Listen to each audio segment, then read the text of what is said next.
What's up guys, Chris here for another 4 Nights of the Apocalypse manga chapter review.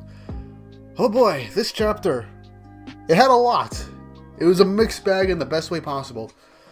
It was hype, it was emotional, we got a good reveal at the end of the chapter, answers for what was going on in the last chapter, as well as, kind of a dark moment towards the end that I'll get to. I don't have a joke at all.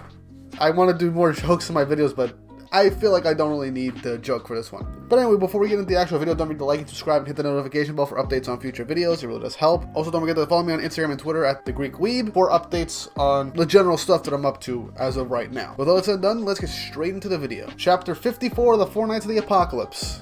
Trickery. We start off where we left off last week as Isolde charges at Percival with her mace, charged with magical power, as Percival is doing his best to parry and block every single hit. And if you pay attention to the paneling, we see that when the mace hits the ground, we see it leave behind some residual magic, as if the ground sucked up the magic. Percival is thinking to himself what's going on. He's short on breath, he's mute, and with how he's short on breath, he feels like he's back on God's finger, where we started the story off at, as we know it was at an incredibly high altitude to the point where it was high above the clouds. So the fact that despite him being short on breath, the fact that he was in a place with such slow altitude makes it possible for him to actually breathe and move around. So Percival continues to dodge each and every one of Isolde's attacks, but then she says you think you can run forever, as she then detonates all of the areas where she hit with her mace with explosion magic. So really quick before I continue this, is Isolde the daughter of Gila? It is very possible for people to inherit magical powers in this series. So let's just be 100% clear. I originally thought that that Isolde was a child of King Diane, as she does kind of give up the vibes of Diane from early Seven Deadly Sins when she was jealous of Elizabeth and her acting towards Meliodas. But this magic is incredibly similar to Gila's, so is Isolde the daughter of Gila? And if so, are we actually getting more main cast members? But yeah, that's a really interesting piece of information, but Isolde detonates the magic that she placed on the ground and creates a giant explosion. Percival manages to dodge it without much damage, but it stirs up the civilians in the area as they're wondering what's going on, and they're all going to take cover. Shion says that they'll have to take Percival out before any other Holy Knights return, as Shion then thinks that Percival is pretty tough. As we now see what has been keeping Percival from speaking. It is a sylph that he has been using to mute him and also take away his breath. And he marks that he's still conscious, which means the shortness of breath is just this sylph sucking up the air in the atmosphere around Percival, making it difficult for him to breathe and would otherwise knock someone unconscious. Isolde rushes at Percival again, but this time Percival creates a mini golem thing to block the attack and even absorb the magical power that Isolde had in her mace it was going to use to create her explosions. And then, after seeing this, the sylph disappears back into a little runestone. Now, if we remember back towards the middle of last chapter, we see that there were these shining things in the sky that were reacting to something. Now, something my editor told me after last week's review was that this could have possibly been Tristan's magic, as it resembles the attack that Tristan was going to use in the Seven Deadly Sins Grudge of Edinburgh movie trailer. I thought that would be really cool.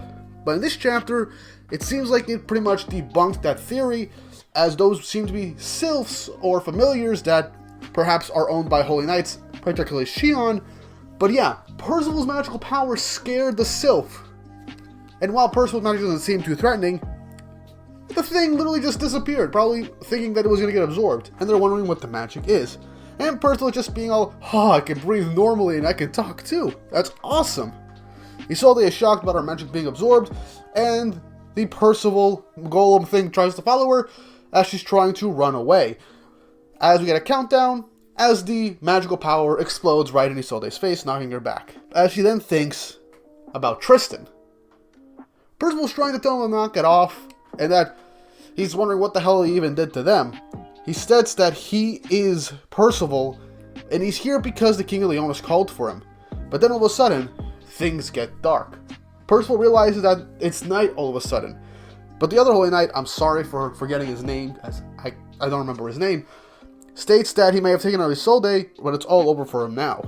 He's helpless in the dark. As we then see that there is a dark ball over Percival's face, just encasing him in darkness. Shion says to wrap this up quickly, and that Isolde's sacrifice won't go to waste. I like how they're joking about Isolde basically being killed by her own magic, even though that she's pretty much completely fine. So, as Jade starts to rush towards Percival, a barrel comes flying out of the nearby alleyway, as then they look over and we see Donnie, Naziens, and An showing up to help Percival, realizing what's going on. Percival can't see anything, but he hears what's going on. The three knights end up saying that they'll regret messing with Holy Knights, the Tristan platoon. So they are in fact friends with Tristan, more precisely, his personal knights from what I can tell. An being all arrogant and stuff like that says that he hasn't heard of them, and that it sounds like a stupid name. And Naziens is asking, wait, you're Holy Knights, why are you doing this? As Shion tells his sylph and summons it again with a special spell to make up for its past mistake, and he then devoids the atmosphere for everyone as they're all gasping for air and are beginning to get knocked out, and they can't even speak. Percival is wondering what's going on, as then Isolde hits all three of them with her mace.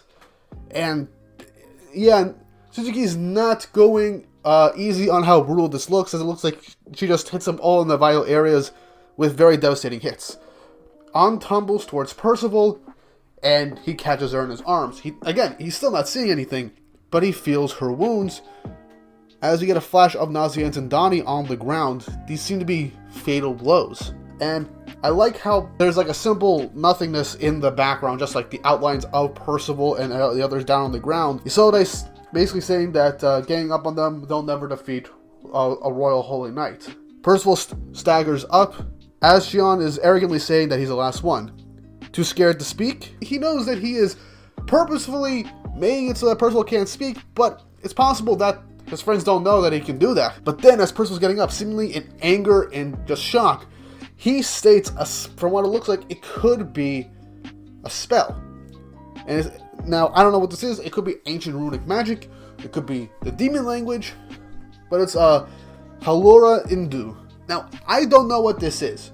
Frankly, this seems like Percival might actually be subconsciously learning spells or languages just out of sheer necessity. It could be a part of his magical power, or for why Percival himself is so special.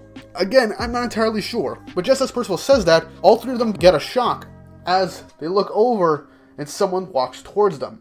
Now, I don't know if Nakaba was doing this for like dramatic effect or anything, but it's really just outlines, no details or anything. But anyway, someone walks up telling the three that this is enough, as they lay down their weapons and kneel as they welcome the return of Tristan, with the final page of the chapter being the reveal of Tristan's new design as he is now older. And my god, does this guy look awesome. And I gotta say, Tristan, he's looking a lot more like Elizabeth now that he's older. He takes after Elizabeth a lot more.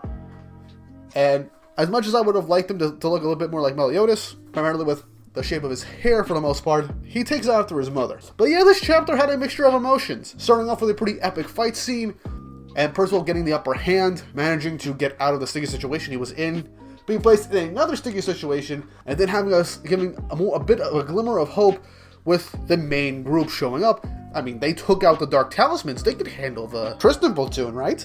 But no, they get sidetracked and ambushed by the fact that they don't know Shion's magical power with that sylph thing, and they begin to lose consciousness due to the lack of air, and Isolde lands seemingly fatal blows on all of them. Angry, from what it looks like, we don't see Percival's face, but from how Nakaba has presented that panel, that page, Percival was just full on, like, angry, from what I could tell. And for all we know, that spell that he just stated was perhaps something sinister in nature. Though it is kind of ambivalent as to what Nakaba is trying to do with that scene, as Tristan appears right out of nowhere as the three knights are like shuddering. Because it could either be from the spell or from Tristan appearing. Or it could be both. I have no idea. But yeah, Tristan has made his appearance, and I predicted that this chapter or the next chapter we would see Tristan, Lancelot, or Meliodas breaking up the fight. Now, I firmly believe that Tristan is going to explain the situation, as I'm pretty sure he met with Meliodas. Also, I find it kind of hilarious that it seems like Tristan is like tall, like a normal height of like an average human being, and he's not the same size as Meliodas, so I just find that hilarious. Bet the two of them have like a bunch of like short jokes. It'd be hilarious to just see Meliodas and Tristan interacting. It'd be hilarious. But yeah, that was the chapter. We got a pretty good amount of information here. Whether it be how Tristan looks right now, and that this group is Tristan's seemingly personal group of knights who have sworn allegiance to him and are basically Tristan's subordinates, and they have a very strong loyalty to him. For all we know, they could be his childhood friends that joined to become Holy Knights just so they can help protect Tristan. Now, the situation for the Four Knights of the Apocalypse is inching closer and closer to being explained by Meliodas, and I presume the rest of the sins. But we'll just have to wait and see. Overall, this was a pretty good chapter. It had a lot of different emotions, and I want to know more about Percival. But that was a good segue. If you guys want to know my thoughts on Percival's powers and abilities, I have made a video over the weekend on my thoughts on why Percival's power is deemed as hope. Now with this chapter, it could be that Percival's power has a darker side to it with that brief page, but overall, I explained my thoughts and opinions on why Nakba chose to give Percival the power of hope, and how it could play into potentially the end of the story and the confrontation with Arthur. All that is in the title card up above. I really appreciate you guys checking it out. I'm really proud of how it turned out, so I really hope you guys enjoy that one. And yeah, leave your thoughts and opinions down below on what you think is going to happen next, your theories for the future of the series, and who the fourth knight of the Apocalypse is. Now, these three knights, I originally thought that maybe Isolde was the fourth knight. I didn't say this in my video, but it's possible that she was, if she was, the daughter of King Indian. But with last chapter having us told that Tristan came back with the fourth and final night, then we'll most likely meet them next chapter. But yeah, leave your thoughts and opinions down below. Don't forget to like and subscribe and hit the notification bell for updates on future videos. It really does help.